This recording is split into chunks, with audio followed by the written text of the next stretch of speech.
Você está ouvindo o livro Eu Sou Eu, de Moacir Matos. E damos continuidade ao capítulo 4, Dize-me com quem andas. No caso de influenciação de homem versus planta e vice-versa, ou seja, da interação de seus campos de energia, há desde muitos anos várias experiências comprovando tal possibilidade. O Dr. Clive Baxter, parapsicólogo de renome, tendo estado no Brasil em 1976, participando do Congresso Nacional de Parapsicologia, promovido pela então ABRAP, Associação Brasileira de Parapsicologia, tem algumas de suas várias experiências apresentadas no livro A Vida Secreta das Plantas, comprovando a interação das energias de plantas entre si e plantas versus homem. Uma das experiências mostrando a sensibilidade das plantas com respeito às energias irradiadas pelo ser humano é relatada a seguir. 2 plantas do tipo filodendro foram colocadas numa sala, cada uma em seu próprio vaso. À noite entrou na sala um voluntário escolhido por sorteio dentre 6 voluntários estudantes com o fim de destruir a planta, e apenas o sorteado sabia quem iria eliminá-la. Ele se aproximou, agarrou uma das plantas pela raiz e cortou-a em vários pedaços, retirando-se em seguida. Enquanto isso, a outra assistia a tudo. No dia seguinte, ligou-se um galvanômetro, que é um medidor que registra a passagem de corrente elétrica por um corpo na planta testemunha. E solicitou-se então que os vários voluntários desfilassem um de cada vez em frente à planta remanescente. Os voluntários foram passando calmamente, sem que nada de anormal, a princípio, fosse registrado com a passagem dos inocentes.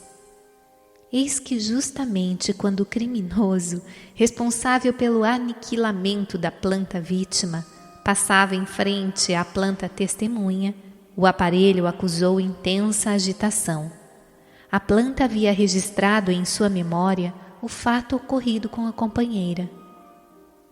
Alguém pode até admitir como hipótese, neste caso, que o tal algoz, ao passar próximo à testemunha, e estando com o seu campo energético alterado, desarmonizado pelo ato praticado, tivesse provocado através desse campo em desequilíbrio uma desarmonia também no campo de energia da planta testemunha. E outras hipóteses também talvez possam ser admitidas em função do desconhecido à nossa volta. E várias outras experiências realizadas pelo Dr. Baxter são relatadas no livro citado.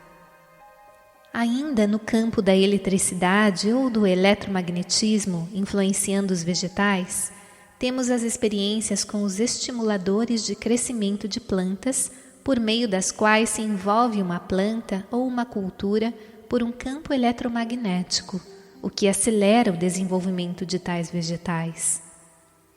Outras experiências têm sido realizadas por inúmeros cientistas, mostrando, por exemplo, a interação entre a música e a resistência das várias culturas agrícolas às pragas e fungos, entre a música e um maior e mais rápido desenvolvimento das culturas de lavouras, e com maior qualidade do produto, e até mesmo a influência da música sobre os estados emocionais dos animais e do ser humano. Tais pesquisas constituem, pois, algumas, dentre uma grande variedade de pesquisas comprovando a influência recíproca entre seres ou corpos de uma forma geral, em função da aproximação dos mesmos entre si, considerando a interação de seus campos de energia, de seus campos emocionais, seus campos vibracionais ou de suas auras, e principalmente quando entra no processo a intenção, ou seja, a vontade, no caso do ser humano. Neste caso, a influência é bem mais acentuada, pois há uma forte força mental comandando e influenciando todo o processo, além da influência dos próprios estados emocionais, psicológicos e de saúde.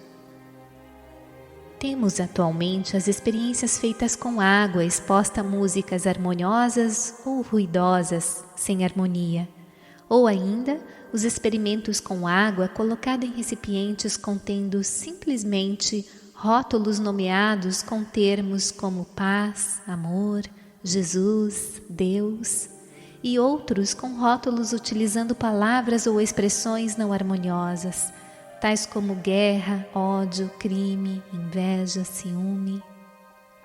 Verifica-se que após a água ser congelada e fotografada com o auxílio de microscópio eletrônico, tais fotos mostram cristais formando lindas rosáceas luminosas, como se fossem mandalas, no caso dos recipientes expostos às vibrações harmoniosas. Enquanto que nos demais casos, os cristais de água se apresentam de maneira disforme, sem simetria, escuros como se estivessem borrados. Sobre o assunto, existe o livro As Mensagens da Água, de Masaru Emoto, relatando em detalhes tais experiências. Dentro dos estudos em parapsicologia, temos ainda a psicometria, faculdade que algumas pessoas têm de ler e ver as radiações que envolvem e impregnam todos os corpos. Uma pessoa dotada desse dom consegue ver cenas que se passaram em torno de um objeto ou de uma pessoa, ou seja, cenas que participaram da história de tais seres. Também temos a radiestesia, que é a sensibilidade às radiações, cujas pessoas dotadas desse dom conseguem, por exemplo, encontrar água no subsolo ou até petróleo, ou mesmo metais e objetos perdidos, utilizando simplesmente uma forquilha de galho de árvore ou um aurímetro, um instrumento usado para medir auras ou campos de energia em torno dos corpos. Alguns órgãos municipais ligados à agricultura usam por vezes os dons de tais pessoas a fim de localizarem água no subsolo. Tais sensitivos podem diagnosticar doenças, paradeiros de pessoas desaparecidas, etc. Entre os instrumentos musicais existe o theremin, instrumento equipado com 2 antenas receptoras e que é um dos primeiros instrumentos musicais completamente eletrônico, controlado sem qualquer contato físico pelo músico. O músico se posiciona de frente ao instrumento e move suas mãos perto das 2 antenas de metal, sem, portanto, contato físico. A distância entre uma das mãos e uma das antenas determina a frequência. E a distância entre a outra mão e a outra antena controla a amplitude, o volume, havendo algumas pequenas variações em sua tecnologia em função do tipo do instrumento. Seu nome vem do nome do seu inventor, o russo Leon Theremin, que patenteou seu dispositivo em 1928.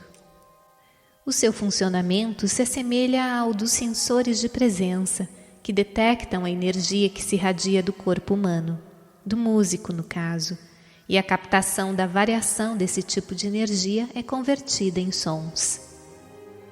Tem-se ouvido falar que serviços secretos de inteligência de alguns países recebem ajuda de pessoas dotadas dos dons de clarividência e de telepatia, com o fim de auxiliarem na investigação de casos de espionagens ou de casos de delituosos de uma forma geral.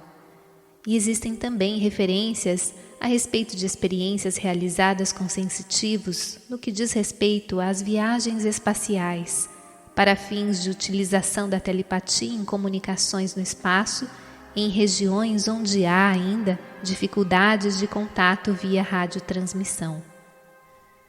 Trazendo então todos esses conceitos fundamentados em bases científicas com respeito às recíprocas relações entre os campos energéticos dos corpos para especificamente a realidade dos corpos humanos que nos servem de instrumentos, verificamos que tais conceitos são válidos assim para esses corpos humanos entre si ou para os corpos humanos em relação aos corpos celestes. Uma vez que, como vimos, os corpos humanos, bem como os corpos celestes, constituem em verdade corpos energéticos, com qualidades elétricas, magnéticas e vibracionais, sujeitos, portanto, a tais influências recíprocas.